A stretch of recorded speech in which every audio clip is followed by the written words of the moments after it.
L'intervention de Sam Bankman-Fried à la conférence Dealbook du New York Times, Coinbase qui démontre que les institutionnels sont toujours chauds sur les cryptos, ou encore le Brésil qui se rapproche de la légalisation des cryptos pour les paiements. Bienvenue dans ce Daily Crypto où je vais vous résumer les dernières actualités du monde crypto et blockchain.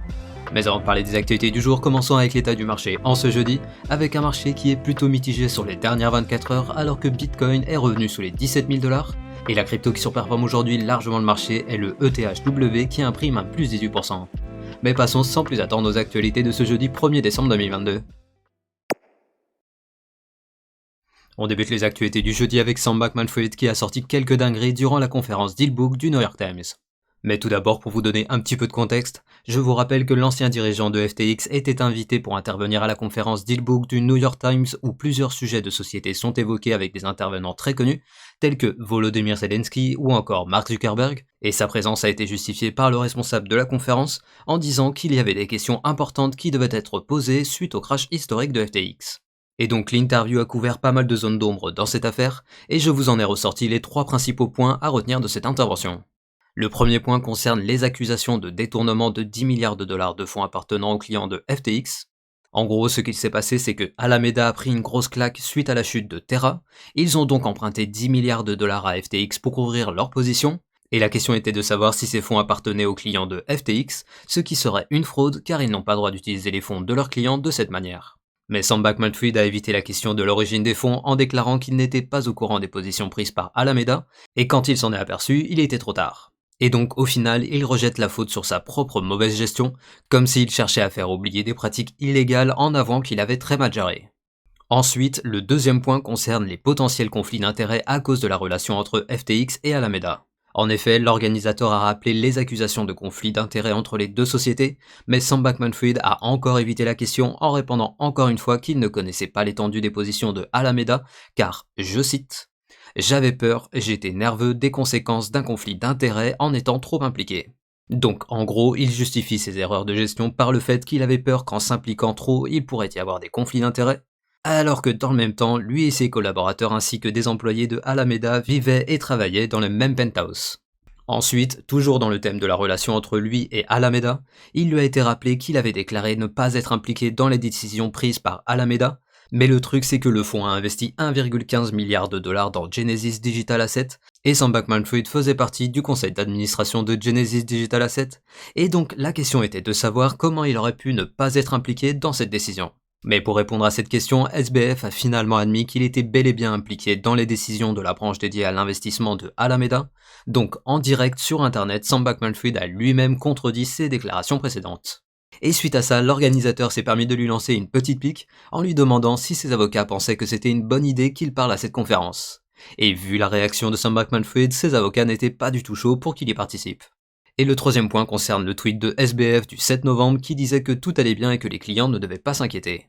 L'organisateur a tout d'abord rappelé que SBF avait très rapidement supprimé ce tweet, et il a également rappelé que quelques instants plus tôt durant l'interview, SBF avait déclaré qu'il avait pris conscience de la situation le 6 novembre au moment où Binance avait revendu ses tokens FTT, montrant ainsi une totale contradiction dans ses propos, et SBF a encore une fois contourné la question en déclarant qu'il pensait que la situation allait s'améliorer étant donné qu'il détenait soi-disant plus d'actifs que de dettes. Donc finalement, est-ce que la chute de FTX n'a été qu'une série de très mauvaises décisions ou une fraude massive organisée ? Eh bien, à l'issue de cette conférence, il y a toujours une partie de la communauté qui pense qu'il s'agit d'une fraude, mais il semble avoir convaincu plusieurs personnalités telles que Bill Ackman ou Kevin O'Leary, qui estiment que Sam Bankman-Fried dit la vérité et que la chute de FTX n'est au final que le résultat de très mauvaises décisions. Mais en tout cas, ce qu'il faut retenir, c'est que tout du long de cette interview, SBF a contourné pas mal de questions et a constamment rejeté la faute sur sa propre gestion catastrophique, comme s'il s'agissait d'un bouclier pour cacher des agissements immoraux ou illégaux. Bref, pour le moment le débat est toujours brûlant et ce sera à la justice de trancher sur cette question,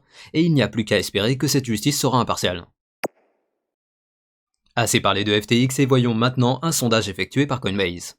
Alors que le marché crypto a rarement été aussi déprimé, la deuxième place d'échange crypto a fait un sondage auprès de 140 investisseurs institutionnels entre le 21 septembre et le 27 octobre, et voilà ce qu'il révèle. Durant les 12 derniers mois, parmi les investisseurs à être déjà exposés aux cryptos, ils sont 62% à avoir augmenté leur allocation au secteur des cryptos, alors qu'ils ne sont que 12% à avoir réduit leur exposition et 26% à avoir conservé les mêmes positions. Et concernant les 3 prochaines années, ils sont 58% à déclarer qu'ils vont augmenter leur position, alors qu'il n'y a que 6% qui planifient de diminuer leur allocation et 36% qui veulent conserver leur position actuelle. À savoir que ce sondage a été effectué avant l'effondrement de FTX, donc les chiffres ne seraient probablement pas les mêmes si on devait le refaire, mais ça reste un bon indicateur qui montre que malgré le bear market, les institutionnels conservent une vision optimiste pour le secteur des cryptos sur le long terme. Pendant ce temps, au Brésil, l'adoption des cryptos vient de faire un grand pas en avant. En effet, la Chambre des députés vient d'approuver l'adoption d'un projet de loi qui légalise l'utilisation des crypto-monnaies comme moyen de paiement dans le pays, à savoir que ce projet de loi devrait légaliser les paiements, mais les cryptos ne sont toujours pas reconnus par l'État, donc elles n'auront pas de cours légal et les marchands pourront refuser ces paiements. Mais attention, je précise qu'il y a encore l'étape de la signature du président avant que cette loi soit promulguée, et bien sûr, je vous tiens au courant quand on aura plus d'informations sur cette actualité. Revenons dans le secteur des cryptos avec deux places d'échange qui s'apprêtent à fusionner.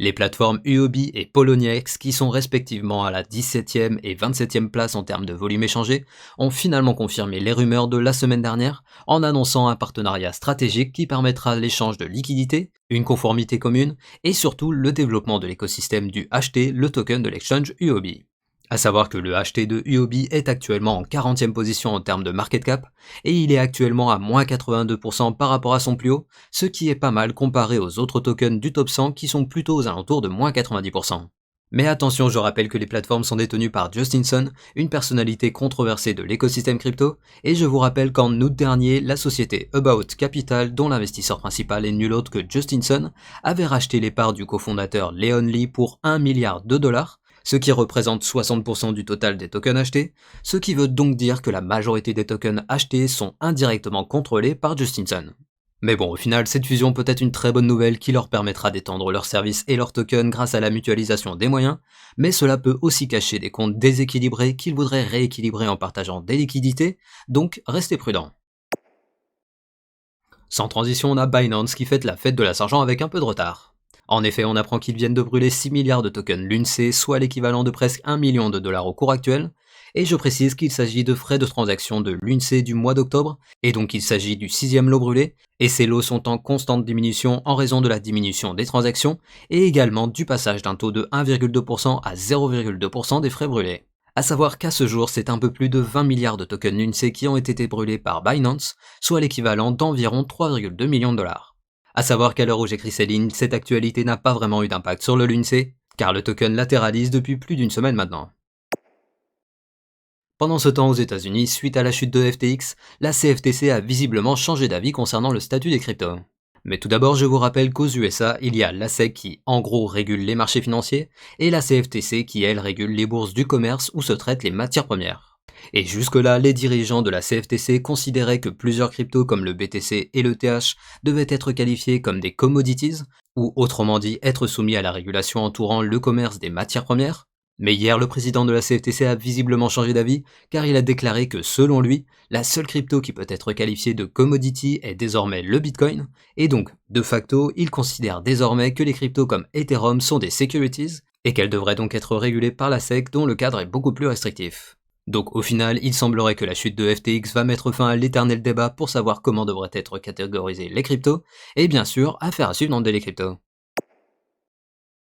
Et on finit les actualités du jeudi avec le flash du jour. Tout d'abord, on a l'Inde qui avance sur le développement de sa monnaie numérique en annonçant une phase de test qui va être lancée dans 4 villes du pays, auprès d'un groupe restreint de clients et de commerçants, et par la suite, ils étendront les tests à 9 autres villes dans le pays. Ensuite, au Texas, alors que les autorités enquêtent sur FTX depuis le début du mois d'octobre, la justice a convoqué Sam Bankman-Fried pour qu'il se prononce concernant des accusations d'émission de produits financiers non régulés via son service FTX Earn. Et finalement, on a Janet Yellen qui a qualifié la chute de FTX de moment Lehman pour les cryptos, un parallèle qui fait sens car en 2008, la banque Lehman Brothers, qui avait beaucoup de partenaires et qui était considérée comme too big to fail, avait finalement fermé ses portes et entraîné une des crises économiques les plus importantes de l'histoire qui, elle aussi, a eu le droit à son effet domino. Ainsi se termine le Daily Crypto du jeudi. Je vous invite à venir me suivre sur mon Twitter que vous retrouverez dans la description, et je vous rappelle que vous pouvez retrouver mon contenu en version ultra condensée sur mon TikTok que vous retrouvez également dans la description. Et comme d'habitude, pensez au like pour le référencement de la vidéo, et à l'abonnement ainsi que l'activation de la cloche pour être notifié dès que je sors une nouvelle vidéo. Et je vous dis à demain pour un nouveau Daily Crypto.